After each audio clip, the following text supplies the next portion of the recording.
the National Defense Authorization Act is, you probably know by now, it's an annual must-pass order of legislation that Congress has to do every year.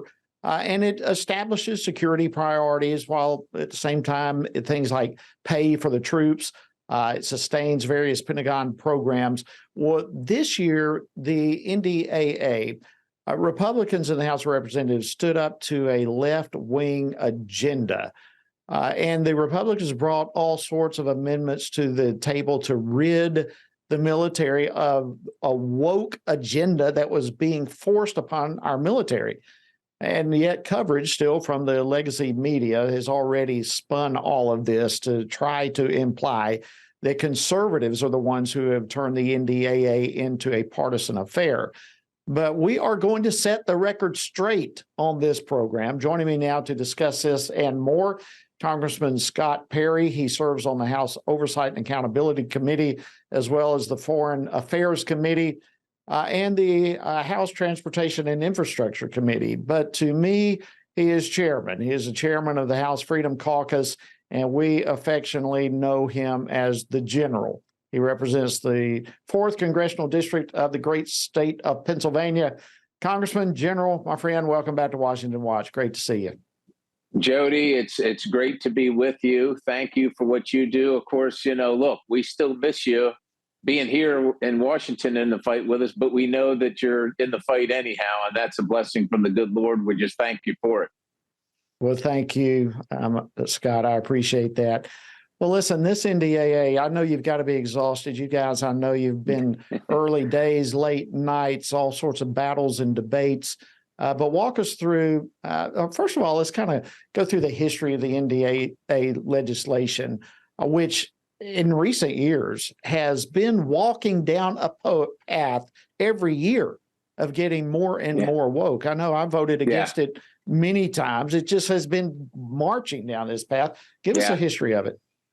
Yeah, it's one of the, as you implied, a piece of must-pass legislation. It's where we determine how militarily we're going to secure our nation. And so that's why it's seen as must-pass. As you described, it pays the troop, it pays for all the Pentagon programs for the Army, the Navy, the Air Force, the Marines, the Space Force, et cetera. And so it's a pretty big piece of legislation that has a huge impact, not only on our country, but internationally as well.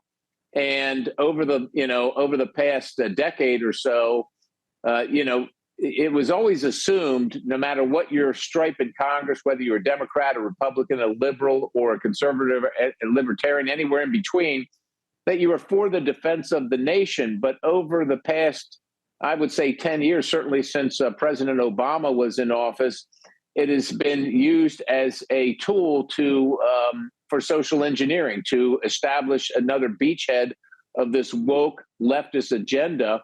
And of course, it's one of the final frontiers. The Marxists and the leftists and the people that are anti-Christianity, anti-God, have done the march through the institutions of government, through the boardrooms of business, and through the entertainment industry, and now they're assailing the police departments and law enforcement in general, and of course the military. And so what that looks like is that things that we would never have believed in the past were possible end up in this National Defense Authorization. Gender reassignment surgery paid for by the taxpayer for people in uniform, paying for abortions with money that should be authorized for defense in the Pentagon.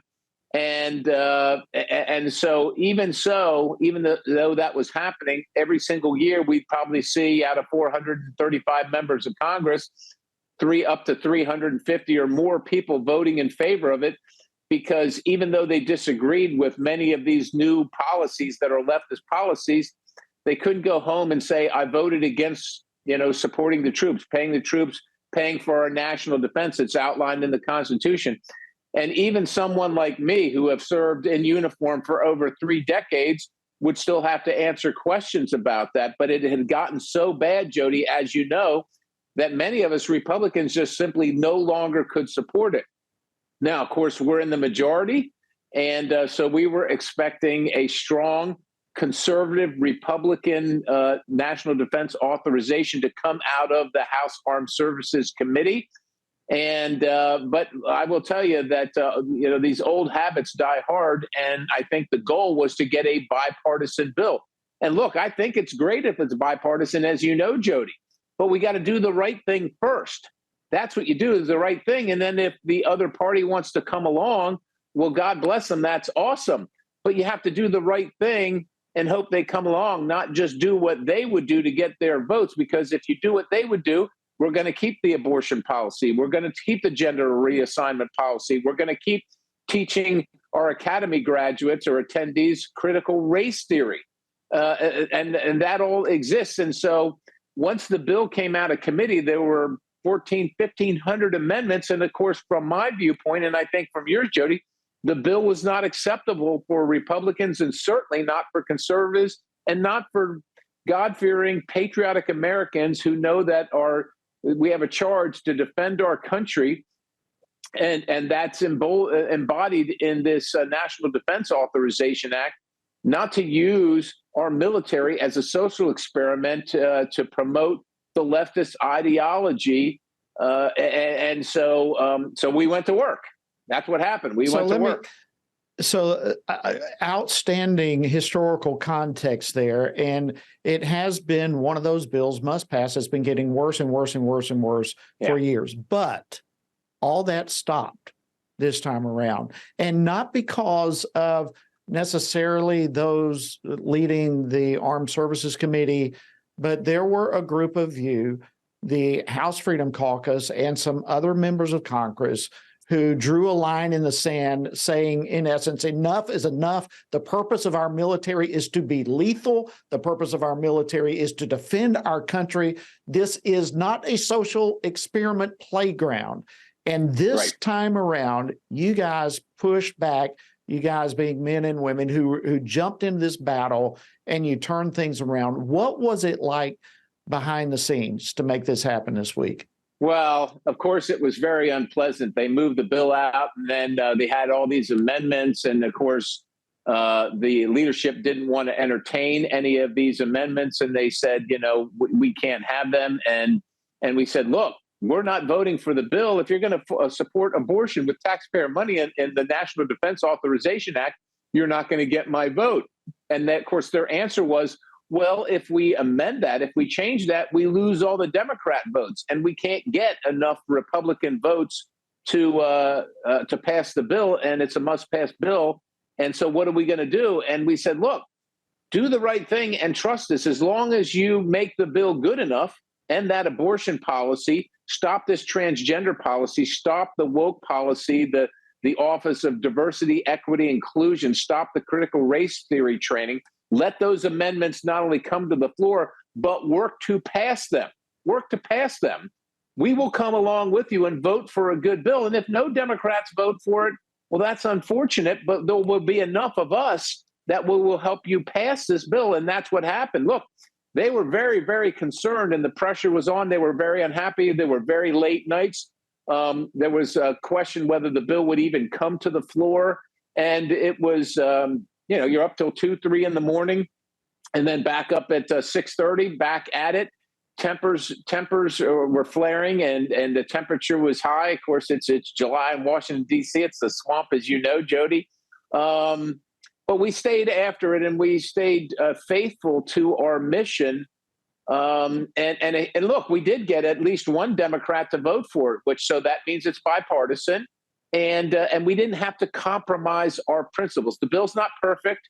There was still some heartburn over funding for the war in Ukraine in our National Defense Authorization Act.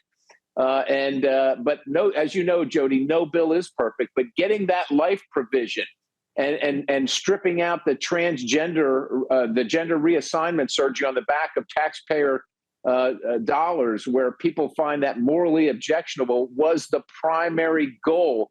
And we succeeded. And so I think we do have to take a victory lap here. This is not just a bill that's okay, and it's not just a bill that holds the line. It's a bill that reclaims conservative, biblical moral territory for our country. And that's important. That's right. And in so doing, it reestablishes a benchmark of what we believe as a nation, what we believe as a party, what we believe as Americans.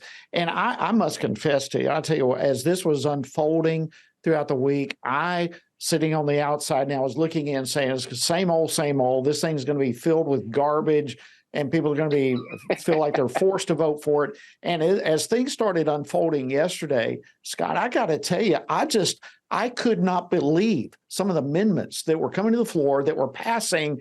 And I was shocked with it all. Let me hit on this. I got so much I want to cover with you. President Biden yesterday, yet again, attacking Senator Tommy Tuberville as he's standing up against the DOD's unlawful abortion policy. Here's what he had to say. Play clip 6, please. The idea that we're injecting into fundamental foreign policy decisions what, in fact, as a domestic social debate on social issues is bizarre. I don't ever recall that happening, ever. And it's just totally irresponsible in my view. But it is Jody, Biden administration that's injected all of this. Give me your response. Of course, the left, the Biden administration has put it on turbocharge, but the left has been injecting this now for decades. And when he says, I don't remember, of course, look, he's President Biden. I'm not sure he even remembers he's president. But the last time this was done, it was done by a Democrat holding up over 1,000 of flag officer nominations. So, look, one of the things that we were concerned about is that the amendment would come to the floor and some of our colleagues and Republican colleagues wouldn't vote for it, and we would lose and undercut Senator Tuberville. And we were so very, very concerned about that. We went to our colleagues that on the Republican side that we were worried that they not be able to vote for it, and assured them that if they would help us, that we would help them pass the bill entirely. But we needed them to come first, and we wanted to be good to our word. Look, Senator Tuberville is doing the Lord's work, standing out there on his own for these innocent babies. And what we wanted to let him and the world know is you've got reinforcements on the House side. Where are the other senators out there standing with Senator Tuberville? And now that they know that we're here, I hope to see more. I hope so as well. Well, listen, you had a fantastic press conference again for that as well. The press conference y'all had today was fantastic. And one of the things, several of you made some outstanding comments, but one of the things that you said in particular just resonated with me. In essence, you said the military does not exist for its members to find themselves. This is not a place for people to, this is not a place for people to come to decide whether or not they're a man or a woman. All right. Those are decisions that need to have already been made. But you said the military is for those who are fit to serve, and it requires a rigorous life of sacrifices. Expand more on this whole thing with a question that was asked. I thought your response was phenomenal. Well, it is a rigorous life, and you are there to serve. And of course, many people do want to serve in the military. And, I was blessed. I was able to follow my dream and do a lot of flying in the Army. But it's people that have type 1 diabetes can't serve. People that are allergic to bee stings can't serve because we can't care for them out on the battlefield. People that have an incorrect sitting height might not be able to do some jobs. So the point is that the military has standards which maximize our efficiency and our performance because it's a dangerous profession. And we want to make sure as many people come home safely after doing a very dangerous and oftentimes unpalatable job. And so even though you might want to serve, if the military's needs come before your needs. I often say when your needs line up with the military's needs, that's great. But if they don't, the military's and our national defense comes first. And so these folks that want to come in and get gender reassignment surgery, that's a personal need. That's elective surgery. The military doesn't pay for those in any other case because we have a finite budget. We've got a lot of things to cover. We got troops to pay and equipment to buy and to keep up with our adversaries. And if you want to do those things, if you want to get your nose reconfigured in the military, well, as long as it doesn't imperil your ability to deploy and go fight for your country, and as long as you're willing to pay for it, I imagine you can do that. but otherwise, it's not the taxpayer's job to do that for you. Let me interrupt you right there. Mission. Let me interrupt you there, Chairman. I want to play one more clip and get your response to this. I wish we had more time, but I'm only going to have about 30 seconds for you to respond to this. Play clip 4, please. One of the amendments deals with the DOD subsidizing transgender care. Why do you think that needs to be something the DOD subsidizes? What's your justification for that versus it being something that's an elective surgery?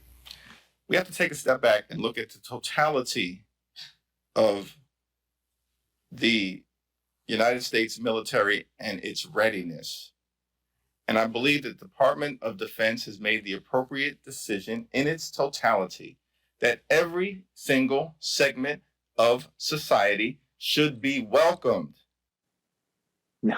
Literally 15 seconds. 15 seconds. No, quick reply. He doesn't get it, Jody. It's not about every segment of society. It's about those who can perform the mission. There are many segments that are they're not. We're not mad at them. God bless them. We love them. But you don't belong in the military because you can't do the job. We're not mad at you. Gotta leave it's it just there. the way it is. God bless you.